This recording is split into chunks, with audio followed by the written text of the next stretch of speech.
Hello, everyone, and a real big warm welcome to all of you to the Energized Empowered Professional Women Summit. We are so pleased to see you here. So grateful that you've come to join us, whether it's live or a replay. We are just so excited to be here. And we are live on YouTube, Facebook, and LinkedIn. So pop your comments in, whether you're watching live or replay, it doesn't matter. Say hi, ask questions. And even if it's the replay, we can always come back and answer your questions. Also, any comments, any feedback, that would be fantastic. If you're on Facebook, you will need to allow StreamYard to access your name so that we can see who you are and really interact with you as well. If you have any questions or any comments that you would like to ask. So our summit has been going for, this is our 5th day, and it's our final day. And this summit is a dedicated group of women from all over the world who are here to help you leave behind exhaustion, frustration, and burnout to confidently take back your life with renewed energy and vitality. And we have been doing this, and we are doing it by having real and raw conversations on how to identify, communicate, heal, and prevent burnout. And we have some amazing bonuses from all the beautiful women who have come to share their knowledge, to share their stories, and to share their experience with us. So let's start our summit. It's the 5th day, and I would warmly welcome Dr. Sarah McKay. Hello, hello, hello. Hello. Thank you so much for having me, and congratulations on an amazing event.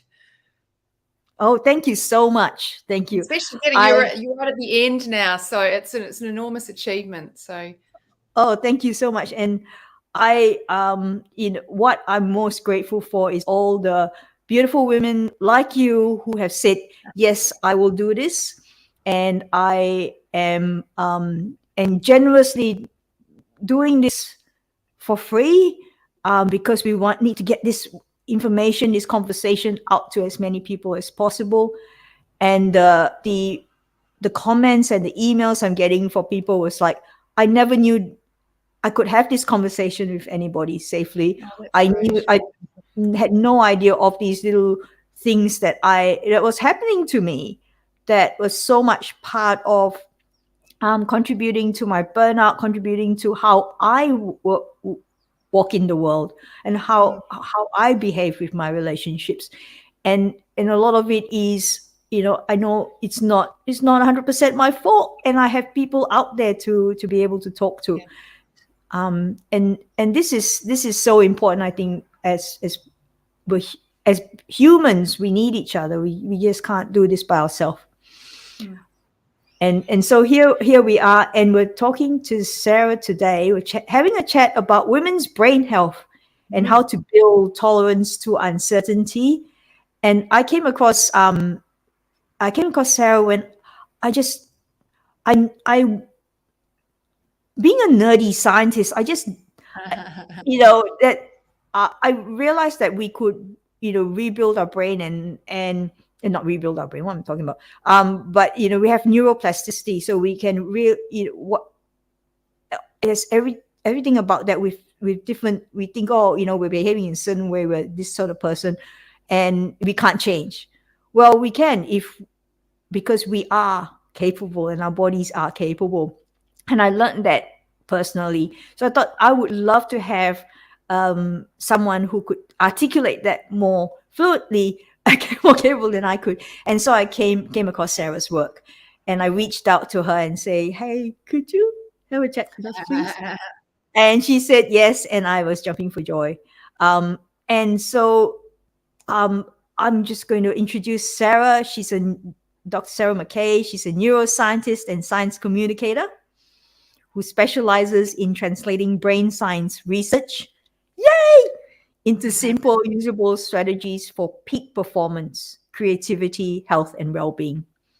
Sarah grew up in Christchurch, New Zealand, and completed her Bachelor of Honours Science in Neuroscience at Otago University, then headed to Oxford to complete a Master's and PhD in Neuroscience. And she sums up her thesis with the words, nature, nurture, or neuroplasticity. Ooh, nice. After 5 years of postdoctoral research in spinal cord injury, Sarah hung up her lab coat to pursue a career in science communications, which is so important. We need to get more knowledge out there in ways that people can digest and use. So Sarah is the author of the Women's Brain Book, The Neuroscience of Health, Hormones, and Happiness. Her second book, Baby Brain, The Surprising Neuroscience of How Pregnancy and Motherhood Sculpt Our Brains and Change Our Minds for the Better, will be published in April 2023. In 2019, Sarah hosted an episode of ABC Catalyst exploring brain health, biohacking, and longevity. She's the founder and director of Think Brain, which offers a global audience online professional development programs in applied neuroscience and women's brain health. Sarah calls Sydney's Northern Beaches home, and with her Irish husband, they're raising 2 surfer dudes, and 1 cocker spaniel. So welcome, Sarah. Well, thank you. It's a little bit humbling when that bio is read out. So thank you very much. That's all good. So let's get into this. So, we would really love to hear your story on, how you've come to help women, particularly to understand their brains, understand what's happening with them, and then, in their own journey of their life. Yeah. Well, you kind of gave a nice sort of biological summary of my career. And really, I suppose one of those inflection points was that decision to move out of academic research and into science communications. And there were a whole host of kind of reasons for that kind of came together. And that's sort of really what happens to us all when we make these big life decisions. Sort of communicating science was something that I'd always been really interested in, even all the way through my PhD years and postdoc research. But there were various kind of factors which became a bit more frustrating when I was doing postdoc research here in science.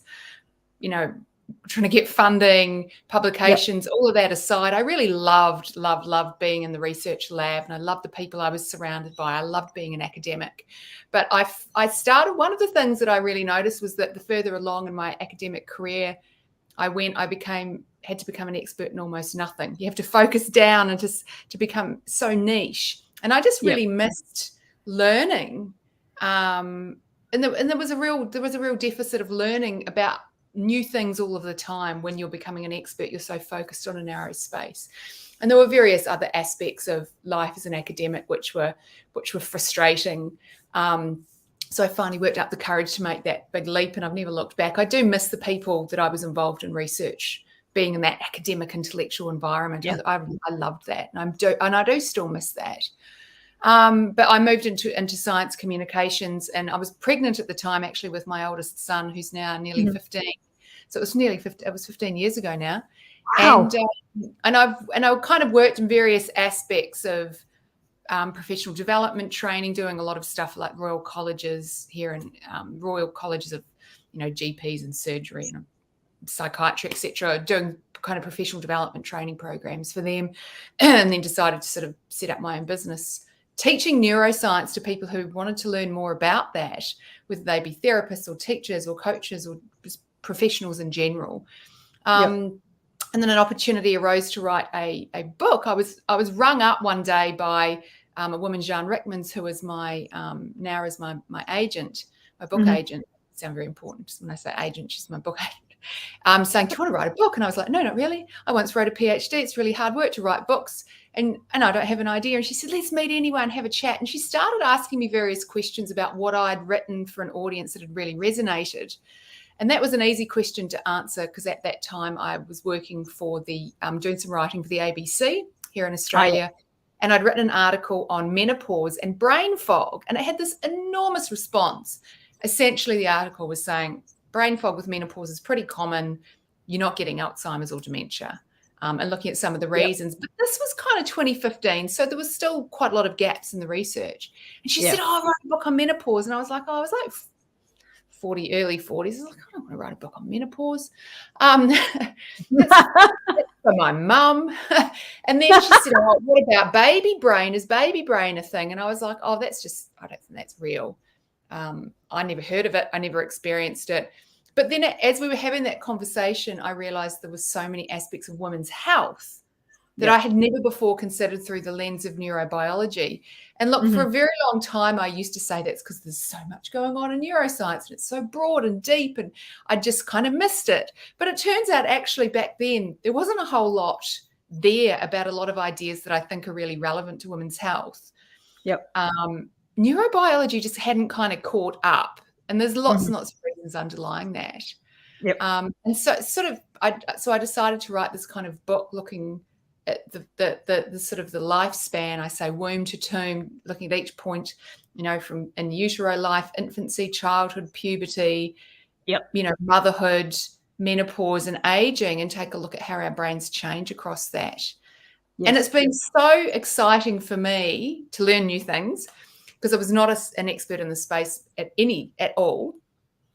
But in the years since that time, to see this kind of flourishing of neuroscience research in that space, we're getting all of this really interesting information about the neurobiology of the oral contraceptive pill, hormone replacement therapy and menopause, pregnancy. The first paper on pregnancy in the human female brain was published in 2017. No one had done that study before then. 2017. 2017. So, wow. The first study looking at the structure of how women's brains change across the menopause was only published a couple of years ago. So by Lisa Mosconi. So I think that paper came out in 2020 or 2021.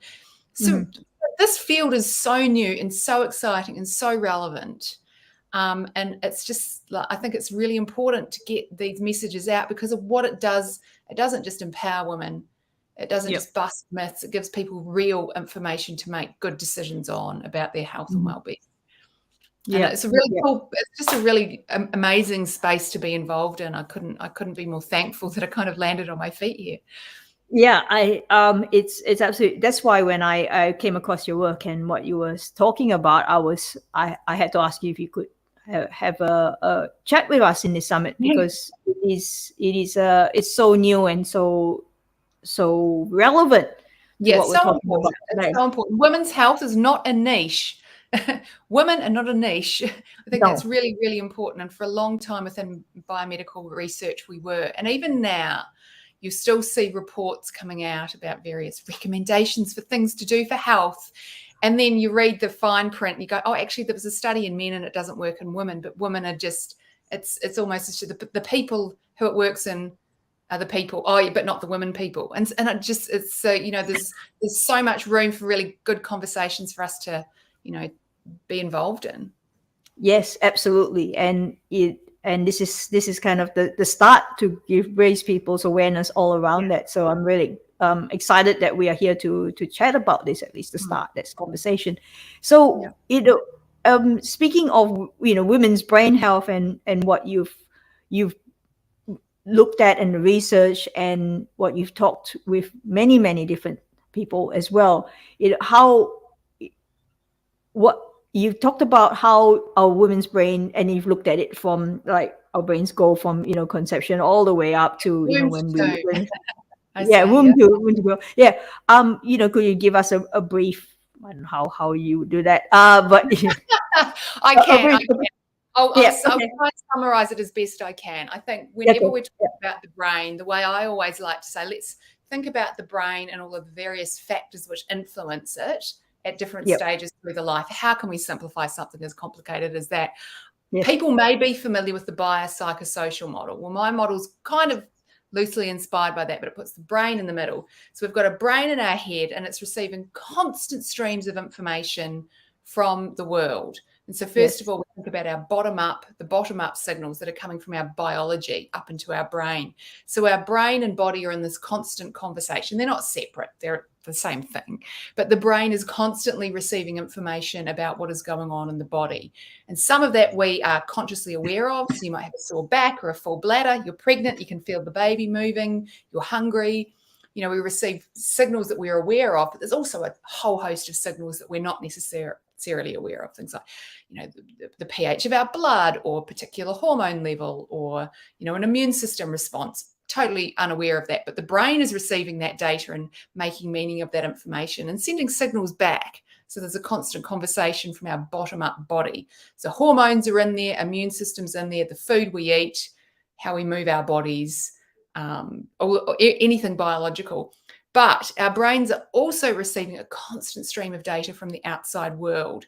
Because we're humans, that's primarily through our visual system, what we see, but also what we hear. And if something's close enough, we can smell it or taste it or touch it. But primarily, a lot of the information is coming through our visual system. So that includes the interactions that we have with other people. We're constantly gauging and reading social cues to figure out what other people are thinking and feeling. We've got, the rising and setting of the sun, the built environment in which we live. And then there's, there could be external stressful events that our body is perceiving. That could be, a car approaching your child. So, that's something that you respond to, or it could be reading an article or reading something on Twitter that you read comes into your body and in some way unsettles you, or, you see someone you love. Constant streams of data coming from the outside in world. And our brain is making meaning of those signals based also on our bottom-up biology. But because we're humans, we also have this top-down. You could call it mind, you could call it psychology, thoughts, feelings, expectations, previous experiences that are influencing that. So you've got the brain in the middle, bottom-up biology, outside in world, top-down experiences, thoughts and expectations. And then this brain moves through the lifespan, and all those signals are changing. So you're a little girl, you're kind of entering puberty. Well, what's changing at puberty? Well, there's the bottom-up biological signals, which we're all very familiar with, the various hormones which start triggering bodily changes and physical changes. But there's the outside world is changing. Girls probably going from primary school to high school here in Australia at around, the time they're going through puberty. Their social groups are changing. People are starting to react to a girl as she's becoming a young woman in different ways. And then that young girl is also making meaning of, my body's changing and the outside world's changing. So, at different points in the lifespan, we're going in and out of these phases where sometimes the voice in the crowd might be a really strong biological signal. You've got a baby growing in your belly. That's occupying a lot of brain space, thinking about the baby, but there's also a whole flood of hormones that you have never been exposed to before in your life when you're pregnant. And obviously the outside and world perceives you in a different way. You enter menopause, the bottom up and the outside in and the top down signals start to sort of change around again. So that's kind of how I think about how the brain kind of moves through life. And if people just kind of have a clear visual, if you're, sort of think visually, you've got the brain in the middle, you've got your bottom up body, the outside and world, and the top down, and you can sort of start to pass out or break out these different factors and realize that they are all interrelated and they're all communicating and they influence each other in quite strange and wonderful ways too. Oh, wow. Yep. That's a great way of describing that to our viewers, because it's not in our awareness, but it's so much so important as part of who we are, our physiology, our health and everything else. I've got a visual that I can show. If people want to actually see an image of that, this is a bit hokey, but anyway, it's a terrible drawing. I've got better drawings and it doesn't show up very well. But you can kind of just imagine, if you want just kind of a simple framework, that's the way to kind of think about. You got the brain in the middle.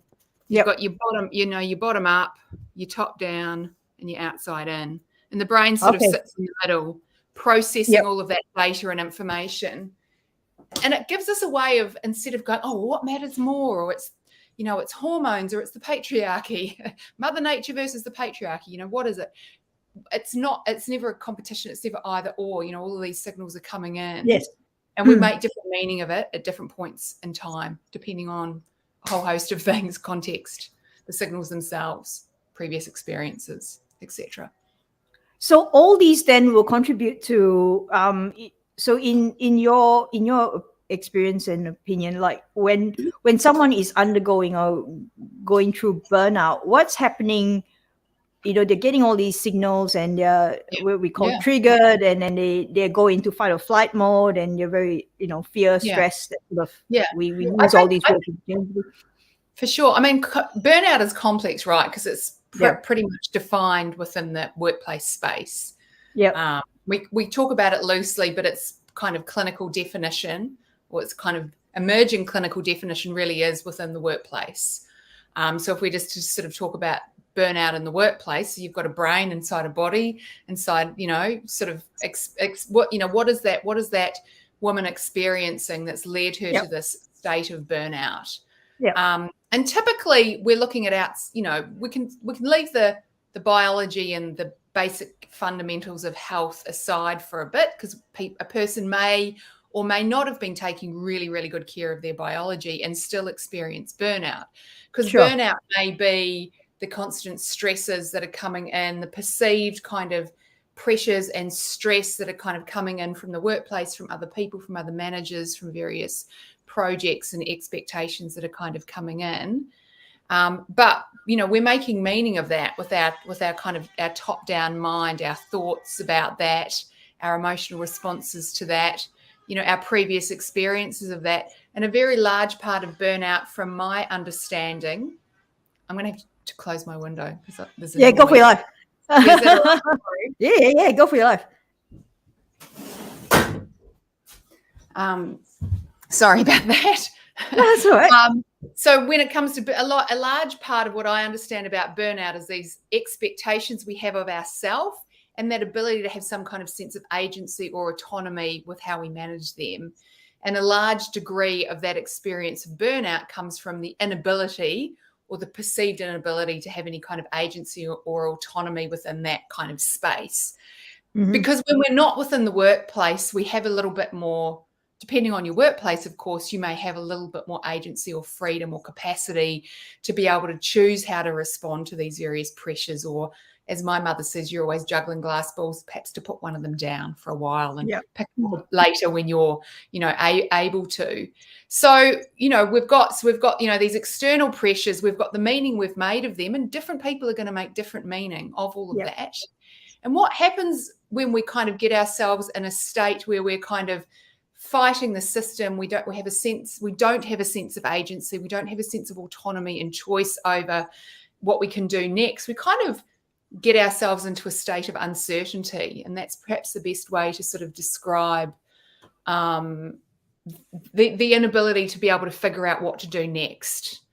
So we're uncertain. It's not like, I don't know what's out there and I'm really fearful of the unknown. It's the inability to be able to see a way forward and to figure out what to do next. And when our brains get into a state of uncertainty, we don't like psychologically, and our brains neurally don't like when they don't know what to do next. So brains make decisions. They're prediction machines. They're receiving all of the data from the body, from the outside in world, making meaning of that to figure out what to do next. But if there is an inability to figure out what to do next, it is a naturally stressful situation. So we would have all experienced an absolute universally high degree of uncertainty in the early months of the COVID pandemic. Think March 2020. Everyone was like, what on earth is going on? It was suddenly like the world around us had evaporated, and all of the systems and processes and goals and institutions just like evaporated. And so people couldn't figure out what to do next because the reliable data that we normally had coming in about how the world worked suddenly wasn't. And when your brain can't figure out what to do next, it automatically starts spiraling up. Fight or flight is perhaps a little bit oversimplified, but we do start to experience a stress response. Yes. I think it's really important, though, to point out that we have this awful phrase which I try and encourage people not to use, like the lizard brain. You get in fight or flight and we all respond the same way. Lizards all around the world respond the same way. Humans don't, because we're far more complex and nuanced than that. But when we get in this sort of state of uncertainty, different people will have different tolerances for that. Some people absolutely fine with not knowing kind of what to do next, and they can kind of focus in on what's in front of them and work their way through that. Other people just can't cope and start to experience negative emotions, start to experience stress responses that they can't control, and that can very easily lead to things like hypervigilance, always being on alert, overreacting to things that perhaps previously would not have impacted them, anxiety. We can start spiraling down into clinical anxiety and depression.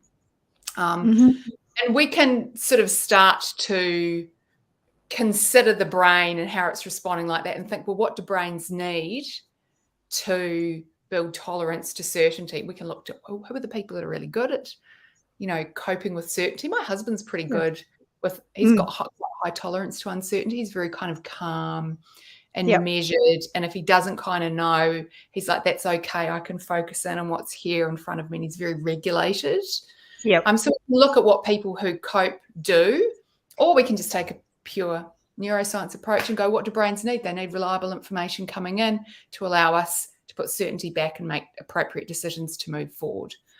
So there are various ways in which we can replace the certainty signals back in.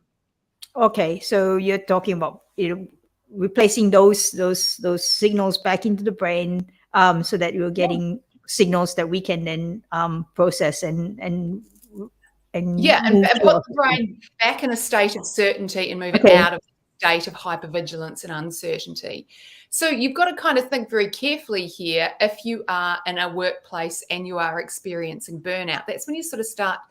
You've got to go, right, well, so what is going on here? Is there something biologically going on whereby the signals in my body are in some way dysregulated? So you've got to kind of do all of the things. You've probably talked about this all week: the sleep, the good food, the exercise, all of the biological bottom-up factors. You've got to kind of get all those ducks in a row, because you have a reasonable degree of agency and autonomy over that. So get all of those reliable signals coming in. You don't want to be hungry. You don't want to be kind of having to search for food. You don't want to be physically unfit, so that you sort of, when you're really physically unfit, you stand up from the sofa and your heart rate rises and your brain's going, oh, is there something going on? The more physically fit you are, the more emotionally fit you are, because your brain is not misinterpreting that signal. So we've got, the basic biology. You're underslept. If you're not sleeping, everything else is going to fall apart. That's, get your sleep sorted. Okay, so you can control all of that. So get all of those factors ticking over healthily. Then you'll have a little bit more capacity to start thinking about, what are some of these outside in signals that I can do something about? Because that's when we start to see burnout within that kind of sort of institutional context. What are these signals coming in that I am able to control and I'm unable to control? And some of them you may not be able to do anything about. It depends on the context and the situation.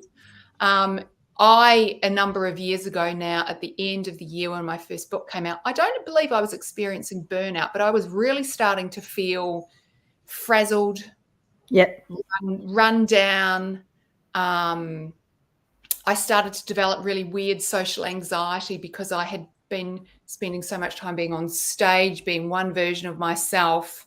I hadn't resolved, hey, there's on stage talking about books, Sarah, doing media, Sarah, and then there's just normal. I hadn't resolved that I could smoothly move between them, and I started to develop this kind of weird social anxiety around identity. It was very complex and confusing. And so what could I control? Well, there was a whole host of speaking events that I was booked to do. And I was like, I can actually cancel them. They have invited me to speak, but I am going to say no. I am going to just say no for a while and dial down the external pressures and see if I can focus on what I can. Focus on what I can, change what I can. That was very easy for me because I had agency and autonomy, because I was running my own business. I had obligations to other people, but I was like, I've got to take care of myself.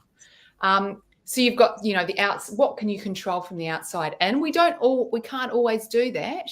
But then we can also go, well, what meaning am I making of this? What are these kinds of top-down stories that I am telling myself about this situation. So I'll share a bit of a personal challenge that I actually, at the beginning of this call, I said to you, I had a bit of a rough day yesterday. And this is a meaning-making personal challenge I am in at the moment. Better space today than I was yesterday. So I've just written my second book, Baby Brain, which is coming out in the end of April on the neurobiology of pregnancy and motherhood. And we're doing an audio book for the book. And typically a nonfiction book, and so it'll be on Audible, but you've got to go into the studios and record it. And so we've been going through the process of getting the script ready. I've been learning how to read out loud. And I've done various little test runs, and we've been going through that whole process. And yesterday afternoon, and we've got all the studio events booked, all the days in the studio, and it takes about 30 hours to record an audio book. So I had a lot of time in the next 2 weeks booked up. And I was it was really challenging, but I was excited about the challenge. And I talked to other people that were doing it. And it's like, I am going to read my book. It's a nonfiction book, but it's written in the first person. It's the story I'm telling about my interactions and conversations with scientists, some stories of my own motherhood, pregnancy and motherhood. And the studio, the publishers rang me yesterday and said, we've decided we're going to use a voice actor to read your book because we just think that they will be able to gather people into the narrative and move them through the story in a really good way. Basically, I'd done a few trial runs reading my own book, and they decided to use a voice actor because it will be much better for the book. So there's two ways of looking at this. Cool. Okay, what's my top-down meaning that I make of this situation? That it's going to be a much better book when there is a professional actor reading it out and, has a really good, clear, well-modulated voice and neutral accent, and it's going to make it sound really good. So that's a pragmatic way. I feel fine about that. Business decision, cool. The other is we're getting an actor to be you because the actual version of you isn't working. So an actor is replacing my version of me. And so that's another way to make meaning of that, which last night made me lie awake for a few hours. And normally I'm a really good sleeper, kind of tears running down my face, trying to resolve the fact that I was my authentic self and I used my own voice and I did all of the things that you are meant to do. I stood up and I was telling my story in my own voice, and they were like, we think we might get an actor to play you. You didn't make the audition. You didn't pass that audition. And so what is the meaning I'm making of that? And then, about midnight last night, I was like, this is ridiculous. I said, I think I just need to turn this into a really funny story and start telling people about it. So again, I can't change the external. No. I've got my bottom-up biological signals. So, that was really a massive mindset shift. And I'm still working on that, but now I've told the story once. I just have to turn it into a self-deprecating kind of jokey story, really. And that's my way of working my way through the meaning I'm making of a situation. So I'm interested, Sarah, because you've told this story. This is the first time you really tell the story. So this is fantastic, guys. So I'm curious now that you've told the story, if you have a moment to yourself, how does that feel for you? Once you've done it? I think it's funny because my niece said to me, and I was like kind of quite taken aback. My sister's daughter said to me when she was visiting me at the end of Sydney last year, when you're talking about a negative situation or describing something, she said you laugh a lot, and I think that's just your way to emotionally deflect. My sister, me and my sister are very different kind of. She runs quite low mood, quite cool, calm, collected. Has suffered from a lot of mood disorders and doesn't really have a lot of, has a lot of stress as well. And I was like, well, I kind of think it's a bit better to deflect a bad situation with a good old laugh, rather than internalize it and take it in. And so I consciously decided last night, the only way through this, at least initially, to not have it get in under my skin and make me absolutely completely self-conscious about my voice for the rest of my life, is to just laugh at myself. And now I've told the story. Yeah, I do. I feel, it's a funny story to share. If I hope it's a funny story. It's fantastic. Yeah, it's quite a personal story. It's really hard when you're you have been replaced. Your version of you has been replaced by an actor. It's a weird thing to work your way through, but that's just a way I consciously have chosen to deal with difficult psychological issues, because I don't want to take on board that as some affront to me. I've already got my school principal's voice from when I was 16, Sister Eleanor, telling me my voice had a nasal and rather irritating quality when I was reading aloud. So you're probably right. Now that's been professionally confirmed. You know what? That's fine. We can't all be everything to everyone. But so, I think meaning making and having strategies to make meaning, even if people go, oh, you're laughing to deflect something bad, that's okay. I'm not gonna let it get to my synapses and bones.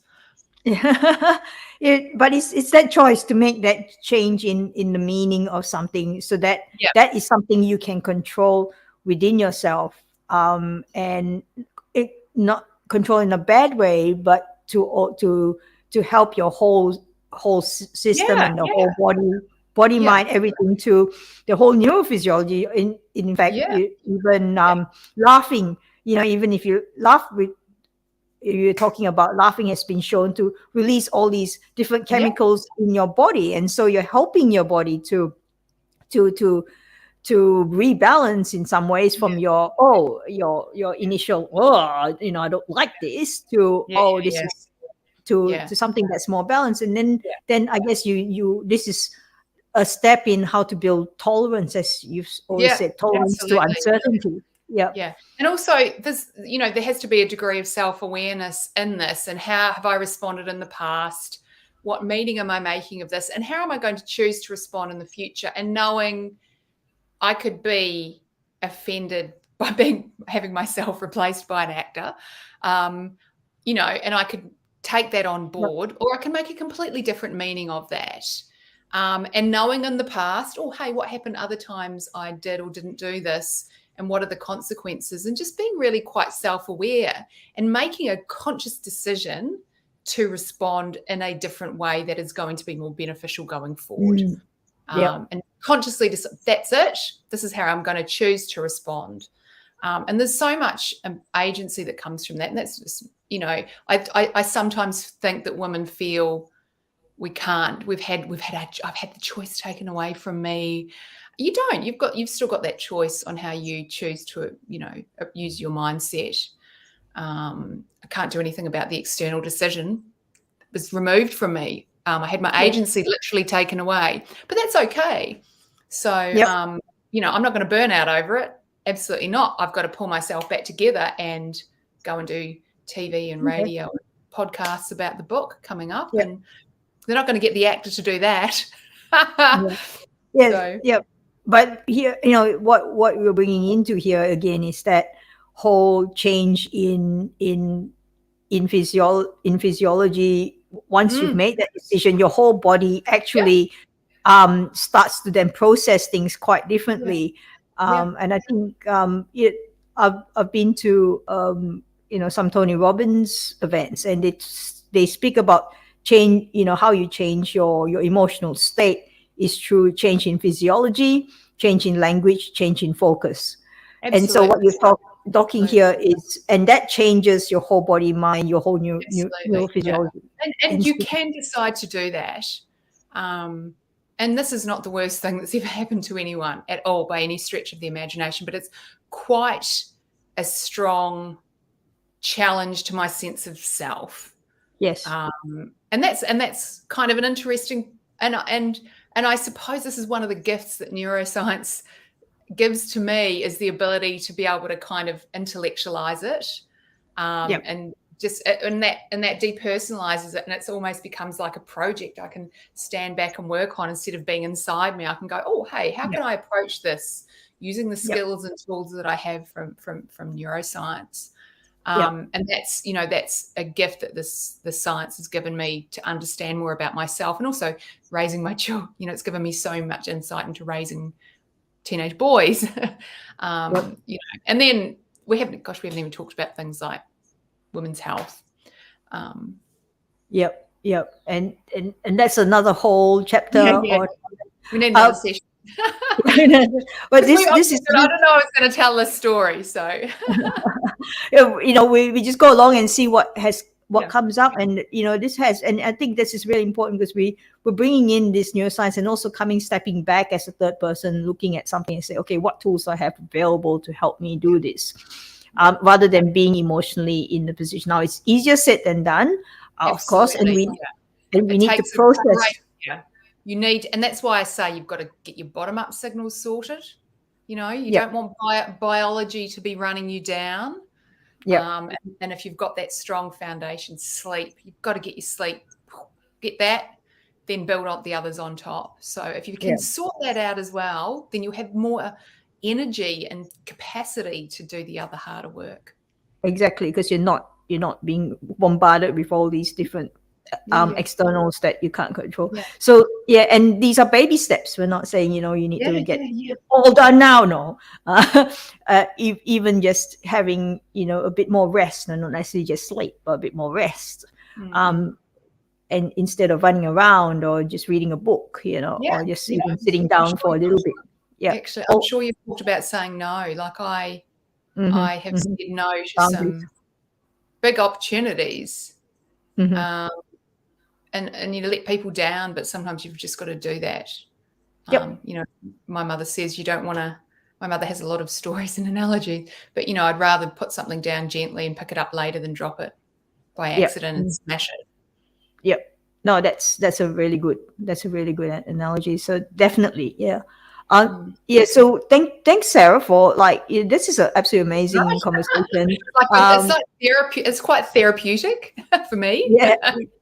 Oh, I think this whole summit's been quite therapeutic for all of us, like me, all the speakers. So when I said to everyone, this is going to be a net of women supporting each other. It's not like we're also supporting each other as people presenting in the summit, as people being interviewed.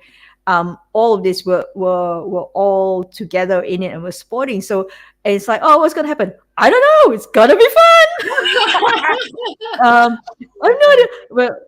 All we know is we're gonna go impart our stories, impart our knowledge, and then from there, people will be able to take bits that they need because everyone's different, and start to heal themselves. So you've provided a beautiful little bonus. If you could have just a quick chat on that, so that everyone was it the masterclass? Yes. What is it? It's this one. That one. Oh yeah. Oh gosh, it's got a funny work with me too link. But anyway, I'm sure that's the appropriate link. I copied it and pasted it. I didn't know that. Yeah, I don't know. That's the one you gave me. So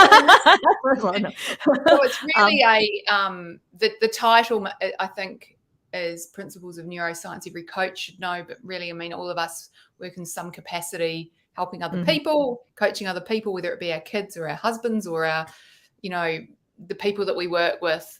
So this is really it's a 10-day email series that will break down lots of different aspects of things like emotion regulation, neuroplasticity, bottom up, outside in, top down model, various ways of kind of thinking about how can we change our brains based on a knowledge of neuroplasticity. And so it pops into everyone's inbox every day with these little bite-sized sort of pieces of information. And then if you're a massive neuroscience nerd, there's extra links and things that you can go away and explore as well. So okay, sounds like something I would do. And it's like, all right, nerdy. It's nerdy. The cool thing about neuroscience is it's massively nerdy, but it's really relevant. So it just enables you to have a bit of a biological understanding of really important things that matter to us all. Yes, and that's really Instagram and LinkedIn. Yeah, there's all the links for Sarah. All this is in our website for the summit. So and also the link to get her book.